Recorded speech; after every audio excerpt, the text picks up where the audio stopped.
Hello everyone, welcome back to my channel. I hope आप सभी बहुत अच्छे होंगे एंड काफ़ी दिनों के बाद लॉन्ग फॉर्मेट की वीडियो वापस आ रही है, मैं जानती हूँ। इवन अब जो ये सेटअप भी चेंज हो चुका है। I shifted to a new place, but खैर शुरू करते हैं। और ये वीडियो जो है ये मैंने जुलाई में रिकॉर्ड करी थी और अभी नया साल हो गया है, तो मैं तब इसको एडिट करके पोस्ट कर रही हूँ। So coming back to the topic, ये केक मुझे बनाना था जो कि मुझे ले करके जाना था 90 किलोमीटर्स दूर। तो आप सोच सकते हो कितनी सारी इसमें प्रिपरेशन और प्लानिंग हुई होगी। तो मैंने अपने काम को 3 दिनों में डिवाइड कर लिया था। जैसे जैसे आगे आता जाएगा मैं आपको दिखाती जाऊँगी और कुछ भी गलती ना हो जाए, इसलिए मैंने बहुत सारी प्लानिंग करी थी जो मैं आप सबके साथ शेयर करूँगी। पाइनएप्पल फ्लेवर में बेसिक केक बनाना था, स्पेसर केक था, यानी कि इसमें स्पेसर बॉक्स भी यूज़ होना था और 2 टियर में 1.5 केजी का केक था। सो सबसे पहले दिन मैंने स्पॉन्ज को प्रिपेयर करके उसकी बेकिंग से शुरू किया था। आपको अच्छे से टाइम लेना है कि आपने स्पॉन्ज एक दिन बेक किया, उसको क्रम कोट करके रखा, फिर उसे कुछ घंटों तक आपने अच्छे से सेट किया। फिर अगले दिन आपको उसकी फाइनल फ्रॉस्टिंग करनी है, उसकी स्टैकिंग करनी है, फिर आपने उसको और सेट किया और तीसरे दिन तक आपको उसकी फाइनल सेटअप करके फिर ले करके जाना है। और अगर दूर के केक्स हैं, गर्मी का मौसम है, तो आपको एक्स्ट्रा टाइम लेकर के चलना है ताकि आपका कोई भी केक फेल या केक एक्सीडेंट ना हो। सिंस मुझे केक बहुत दूर लेकर के जाना था और फाइनल उसकी जो डेकोरेशन और असेंबलिंग था वो वहीं पर करना था वेन्यू पर, तो मैंने एक बॉक्स बना लिया था जिसमें मैंने सारे डेकोरेशन के आइटम्स, जितनी भी एक्स्ट्रा कुछ भी ऐसा अगर गड़बड़ लास्ट मोमेंट गड़बड़ हो जाए तो उसके लिए मैंने सब कुछ एक बॉक्स में एक एक लिस्ट बनाया था और उसको प्रिपेयर करके चेक करते हुए मैंने एक बॉक्स बना लिया था जिसमें मैंने सारा सामान रखा था। आपको भी यही करना है कि अपना टाइम ले लीजिए भले ही, लेकिन ऐसा ना हो कि लास्ट मोमेंट आप जब वहाँ पहुँच गए और अगर आप 90 किलोमीटर्स दूर हैं तो अगर आप कुछ भी भूल भी जा रहे हैं तो आपके पास कोई और ऑप्शन नहीं कि आप वापस आके उसको कुछ रेक्टिफाई करो। जो है वही है, आपको वही करना है। तो मैंने इसीलिए एक लिस्ट बना के अच्छे से सारे इंग्रेडिएंट्स की, सारे जो डेकोरेटिव आइटम्स था सबका एक बॉक्स बना लिया था। कैंडल से लेकर के टॉपर से लेकर के स्पेसर बॉक्स सब कुछ मैंने पहले ही प्रिपेयर कर लिया था और इसको बना के मैंने साइड पे रख दिया था। नेक्स्ट डे जब मैंने उसको क्रम कोट करके रख दिया था, अब बारी आती है हमारी फाइनल डेकोरेशन की। तो इसको मुझे थोड़ा रेनबो इफेक्ट देना था, यूनिकॉर्न थीम पर केक था because it was a baby girls birthday. तो उसके लिए मैंने केक खुद से प्लान करके डिसाइड करी थी। तो मैंने इसको केक को 3 कलर्स में डिवाइड किया था, पिंक, येलो, ब्लू और थोड़ा सा इस टाइप के डिफरेंट डिफरेंट कलर्स। अच्छा, काफ़ी लोग जब मेरे केक देखते हैं तो यही पूछते हैं कि आपकी व्हिप्ड क्रीम इतनी स्टेबल स्टिफ कैसे दिखती है। हमारे केक में या तो क्रीम मेल्ट हो जाती है या तो केक शिफ्ट हो जाता है, थोड़ा टेढ़ा हो जाता है, बहुत सारे ऐसे गड़बड़ हो जाती है। तो मेरा उनसे बस एक ही चीज़ कहना होता है कि पहले आप देखिए कि आपकी क्रीम किस क्वालिटी की है। बहुत सस्ती क्रीम्स में इन्वेस्ट मत करिए। अगर आप बना रहे हैं तो थोड़ा बहुत ऊपर नीचे प्राइस करके आप एक अच्छी स्टेबल क्रीम खरीदें। दूसरी चीज़, आप अपना बीटर चेक करें, 200 वॉट्स तो मिनिमम होना चाहिए, उससे ज़्यादा ही का लिए और बेहतर है। जितना अच्छा आपका बीटर और क्रीम होगी उतनी ही स्टेबल और स्टिफ आपकी व्हिपिंग क्रीम बन के आएगी और केक फेल्स आपके कम होंगे।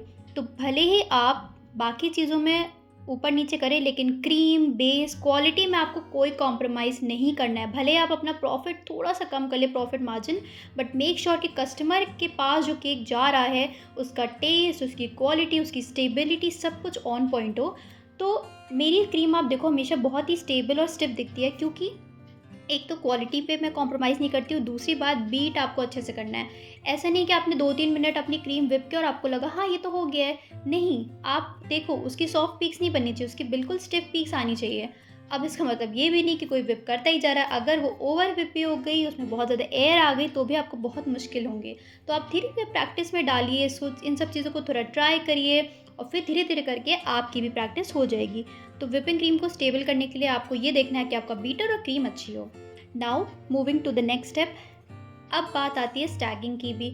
आगे वाली वीडियोस में मैं आपको 3 टियर 2 टियर इस तरीके की हर एक केक की 7 किलो 6 किलो सारी टिप्स एंड ट्रिक्स बताऊंगी।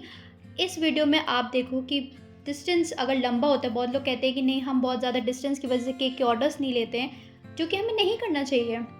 अगर आपको एक प्रॉपर मेथड पता है, अगर आपको ये पता है कि आपको कौन कौन से नेक्स्ट स्टेप्स लेने हैं, आपको कौन कौन सी चीज़ें इंक्लूड करनी है, आपको कैसे अपने केक को एक सपोर्ट देना है, तो आप इजीली, चाहे आपका 90 किलोमीटर्स हो, चाहे आपका बगल में 10 मिनट की दूरी पर केक हो, कोई भी फेल नहीं होंगे।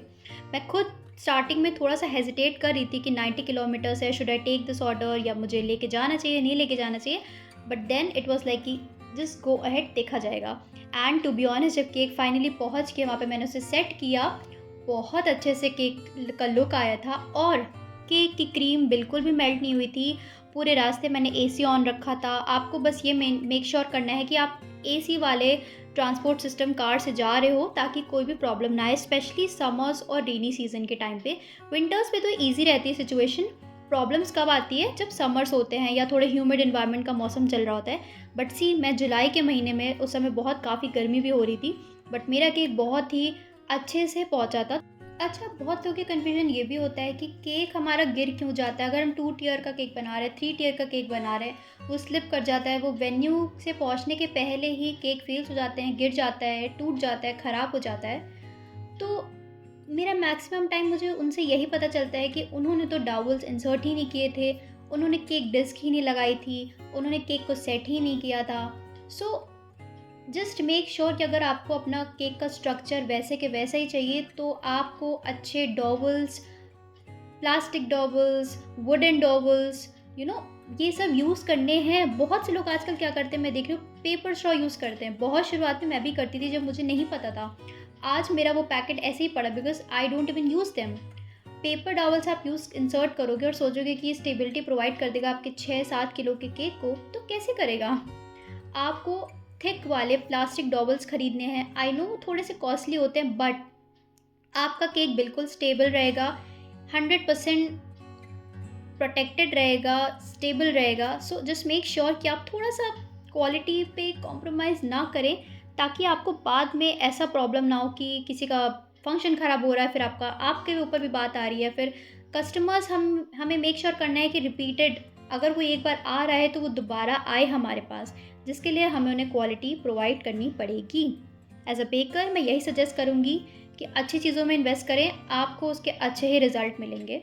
Coming back to this topic, तो मैंने नेक्स्ट डे अपनी क्रीम को अच्छे अच्छे कलर्स में मिक्स करके एक पाइपिंग बैग में फ़िल कर लिया था। अगर आप बिगिनर्स हो या बिगिनर्स नहीं भी हो, अगर आपको एक स्मूथ फिनिशिंग का केक चाहिए तो आप अपने क्रीम को डायरेक्टली लगाने की जगह, अप्लाई करने की जगह, पाइपिंग बैग्स में फ़िल करके फिर उन्हें अप्लाई करें। बहुत ही अच्छा स्मूथ फिनिश आता है, स्पेस नहीं बचती है, इवन क्रीम लगती है, अमाउंट आपको पता होता है कि कितना, ना ज़्यादा ना कम।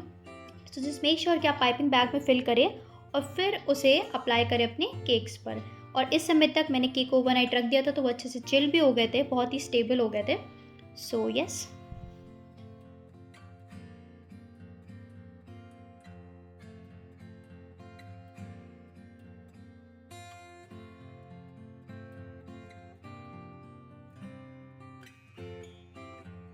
तो अब बारी आती है केक को फाइनल आइसिंग देने की, और मैंने इसके काफ़ी वीडियोस बनाए, डाल रखे कि शार्प एजेस कैसे लाएं, स्मूदनिंग कैसे करें, अच्छे से केक को फिनिशिंग कैसे दें। तो इसकी मैंने काफ़ी पुरानी वीडियोस डाल के रखी हैं, आप उसे जा कर के देख सकते हैं। मेन मोटिव हमारा यहाँ पे देखने का कि हमें केक का ट्रांसपोर्टेशन और फाइनल डेकोरेशन कैसे करनी है।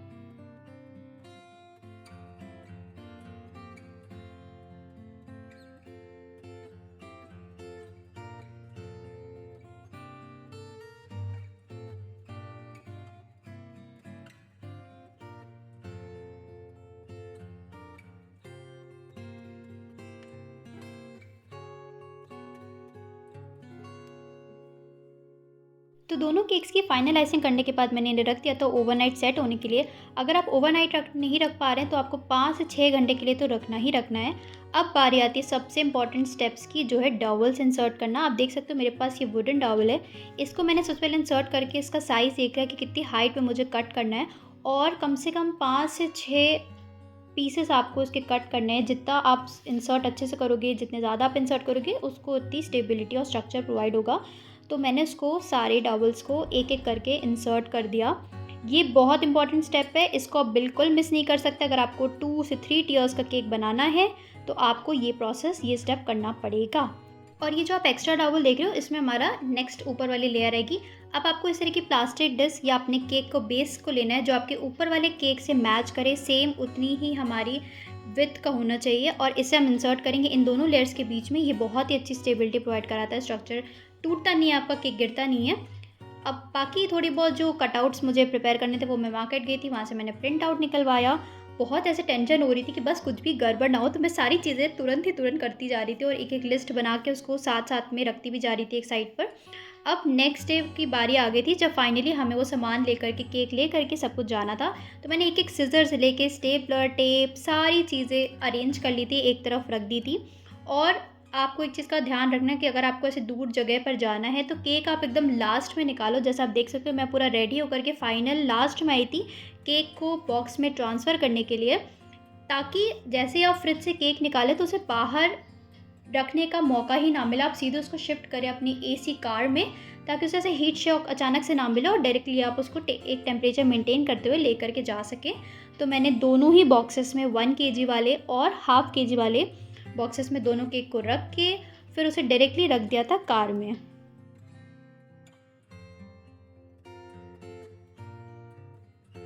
अब आप देखो मैंने इसे फ्रंट सीट के नीचे दोनों बॉक्सेस को रखा था, जहाँ से एसी की हवा अच्छे से आती है और सबसे फ्लैट बेस होता है न्यूज़पेपर की शीट लगा के। और हम लोग चले गए थे अपने वेन्यू पर, which was 90 kilometres from our place.